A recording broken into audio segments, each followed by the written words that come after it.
ایران کا بادشاہ بیڑیوں اور زنجیروں میں جکڑے ہوئے انتہائی ذلت اور خواری کے ساتھ حضرت عمر رضی اللہ تعالیٰ عنہ کے سامنے کھڑا تھا۔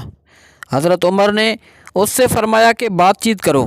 بادشاہ نے کہا کہ زندوں والا کلام کروں یا مردوں والا؟ حضرت عمر نے فرمایا کہ نہیں بلکہ زندوں والا کلام کرو۔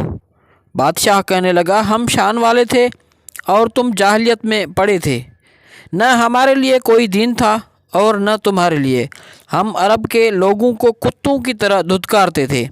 پھر جب اللہ نے تم کو دین کی وجہ سے عزت دی اور اپنا رسول تم میں سے مبعوث کیا تو ہم نے تمہاری اطاعت نہ کی۔ حضرت عمر رضی اللہ تعالیٰ عنہ نے فرمایا کہ تم ایسی باتیں کرتے ہو جبکہ تم ہمارے قبضے میں ایک قیدی کی حیثیت سے ہو۔ فرمایا اس کو قتل کر دو۔ بادشاہ نے کہا کہ کیا تمہارے پیغمبر نے تمہیں یہ تعلیم دی ہے کہ قیدی کو امن دے کر پھر قتل کرو؟